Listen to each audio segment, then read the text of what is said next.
All right, gang. The purpose of this video is to demonstrate Lesson 7, Demo for Video 5.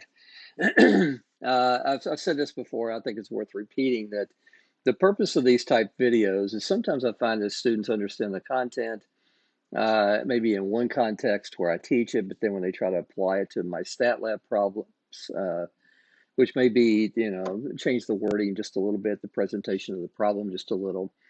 So the purpose of this video is to try to bridge that gap. Now, I will tell you, this has been the video from hell. This is the fourth time that I've tried to post this video, so you'll see that there's some stuff worked before.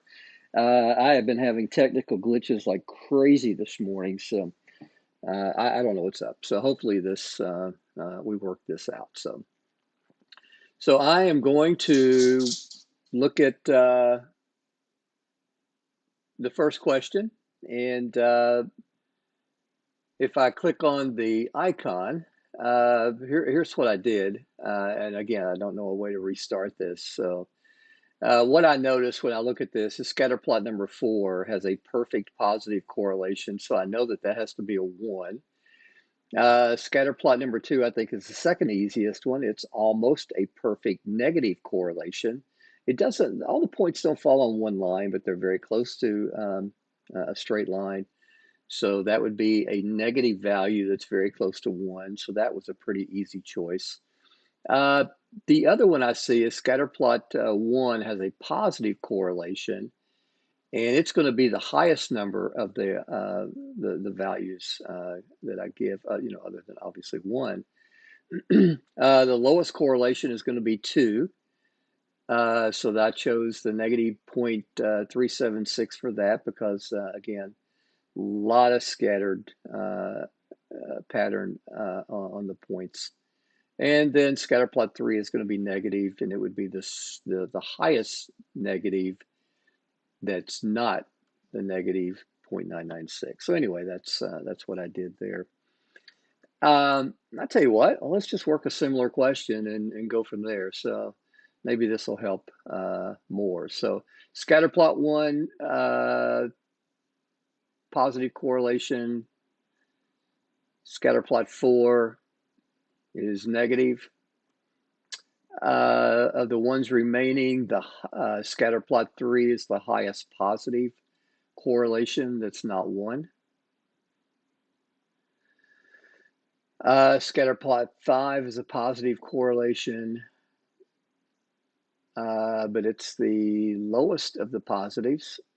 And then scatter plot 2 would be, no, scatter plot 2 would be the 0.325, and this would be the 0.704.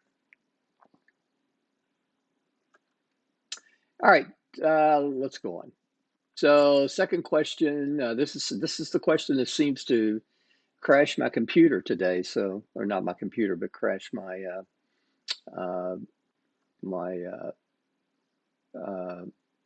the screen recording.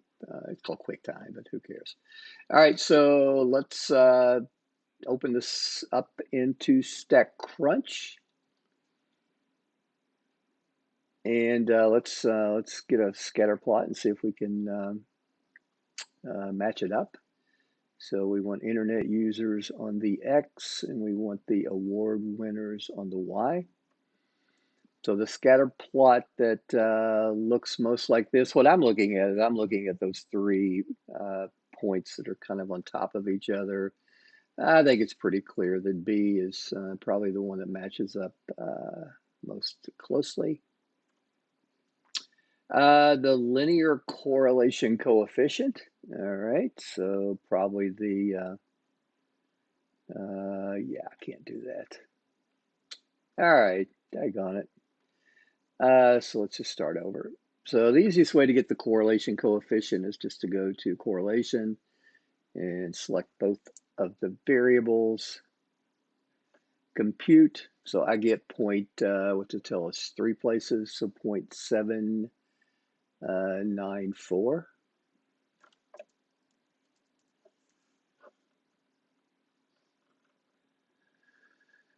All right, moving into setting up the null and alternative hypotheses. Remember, rho is going to be always equal to 0 against row not equal to 0.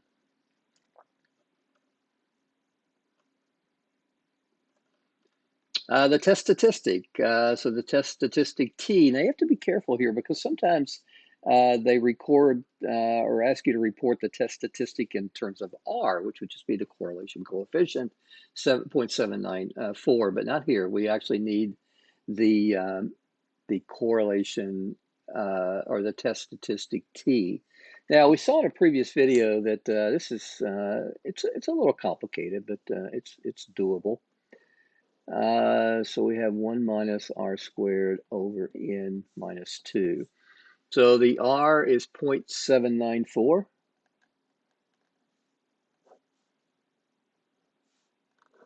And then 1 minus 0.794 squared over n, which is what, 6. So 6 minus 2 is 4. So if we can put that in our calculator, what I prefer to do there, yeah, I don't know. I prefer to take this in chunks. So I would probably just I don't know, 1 minus 0.794 squared, and then I would divide that by 4, and then I would take the square root of that.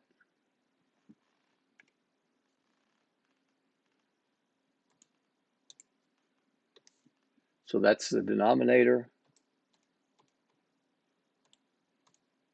Divide by the answer, so 2.612. So we went around to 2 places, so this should be 2.61.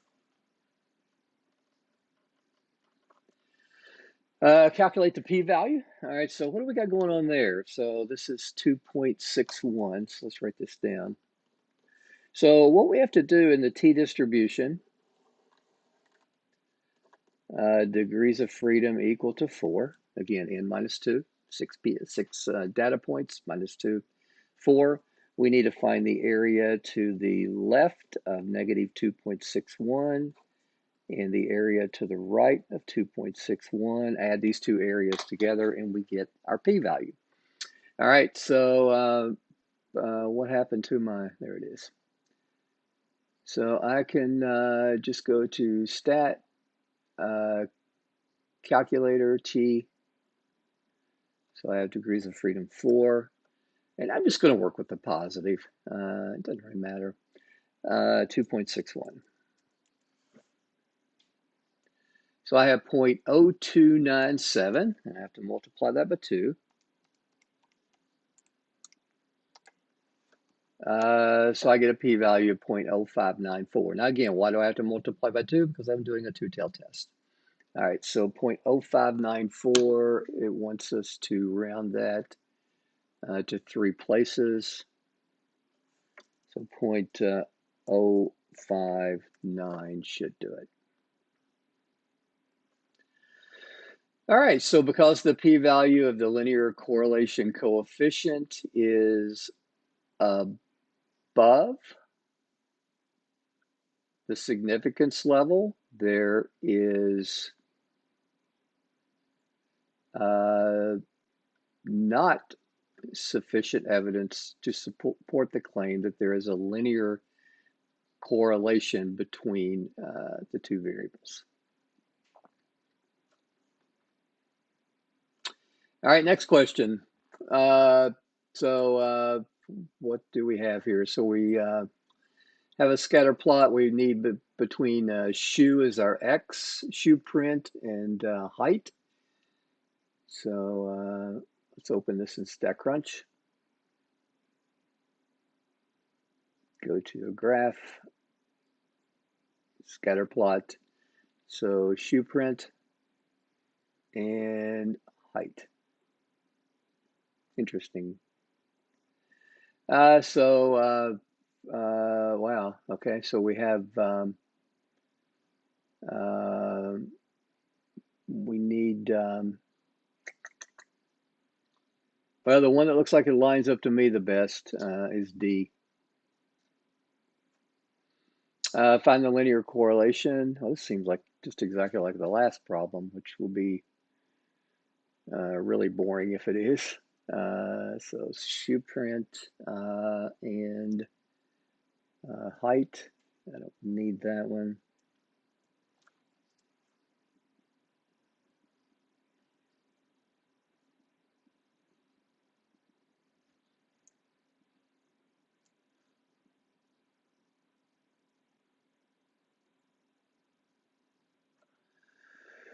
All right, so the correlation coefficient is 0.162.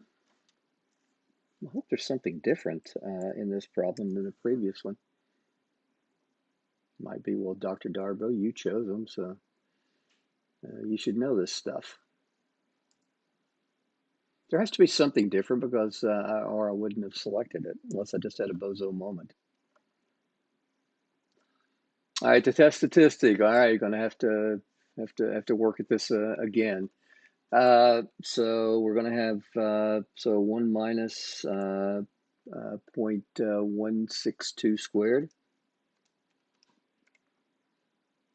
and divide that by our sample size, which is what, 5 minus 2 is 3, and take the square root of it, and then take 0.162 divided by the answer, and I get 0.28.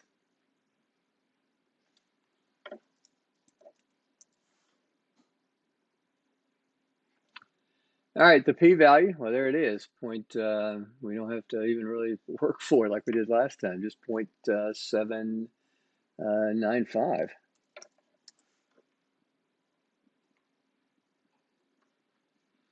Okay, so our p-value is greater than our alpha, so same thing, because the p-value of the linear correlation coefficient is greater, there is not sufficient evidence to. All right, I have no idea. Okay, maybe this is it. Based on these results, does it appear the police can use shoe print length to estimate the height of a male? No, because they don't appear to be highly correlated. No, maybe that's why I gave it. I have no idea. That was strange, slightly redundant. All right, on to some good stuff. So we have a relationship between some generic X and some generic Y. We need to find our B0 and B1, so let's open it up. And let's go into regression, simple linear, and choose X and Y. I'm going to go ahead and run the confidence, or I'm sorry, the test of hypothesis. Yeah, let's go from there. All right, so the estimate for the intercept is 116.2. So it says 2 places, so 116.20. And it looks like the B1 estimate is negative 0.72. Use technology to compute the standard error. Well, that is the value that we get right here. So that's going to be 4 places. So 4.7188. Assuming the residuals are normally distributed, use technology to calculate the standard error for B1. Well, this calculator StatCrunch gives that to us. It's the standard standard error for the slope. So 0.1492 out to 4 places.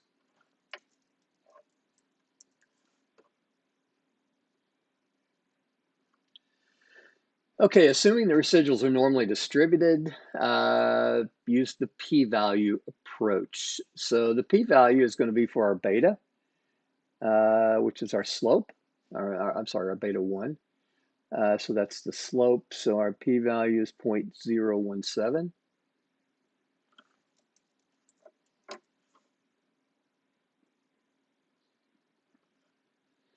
Which of the following conclusions are correct? So we're testing at alpha 0.05, so the p-value is less, so we're going to reject. We're going to reject and conclude that a linear relationship does exist. All right, the accompanying data represents, let's get rid of this stuff. The total, let's see what we have going on. So it looks like we have compensation and stock return. Let's open it up into StatCrunch.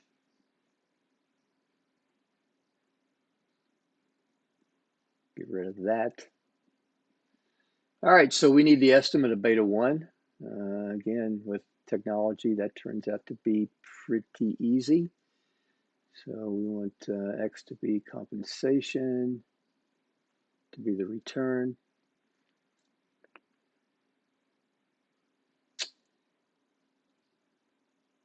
All right, so the estimate of B1 is to 3 places, negative 0.084.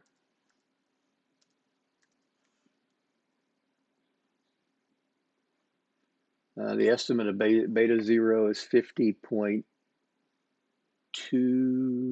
just one place, okay. I wish they were consistent on rounding, but they're not. So the null and alternative, remember we're on autopilot here.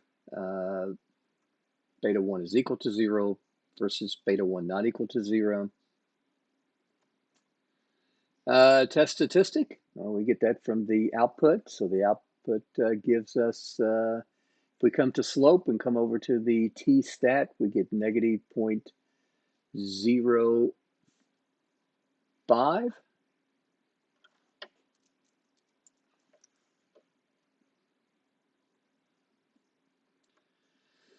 Use the p-value. P-value is point to what, 3 places? Again, I wish it was consistent. The 0.965.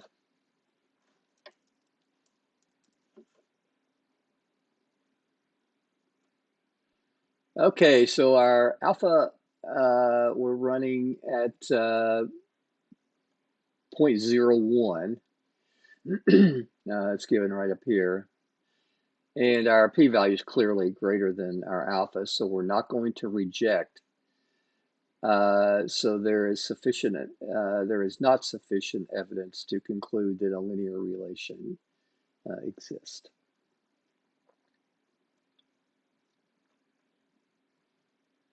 All right, assuming the residuals are normally distributed, construct a 99% confidence interval. Unlike correlation, we can actually easily calculate a confidence interval. We want a 99%, so let's do it.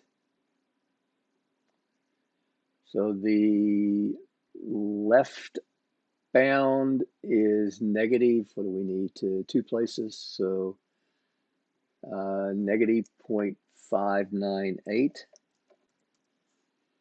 And it looks like the upper bound is 5.81.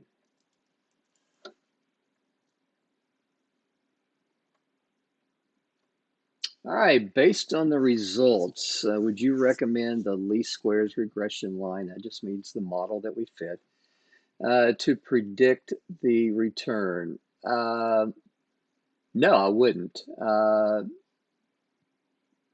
So based on the results, could be, however, the results from B and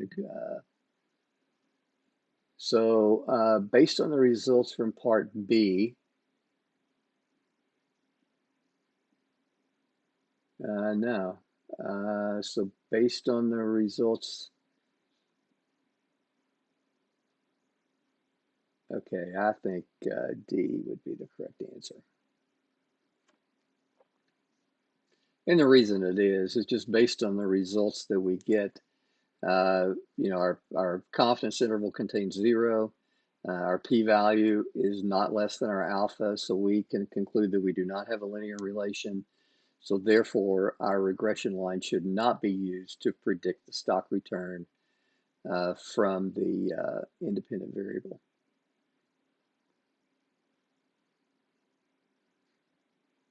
Oh, that's it. I was looking for the other question, but there is no other question. All right. Hope this helped. Take care.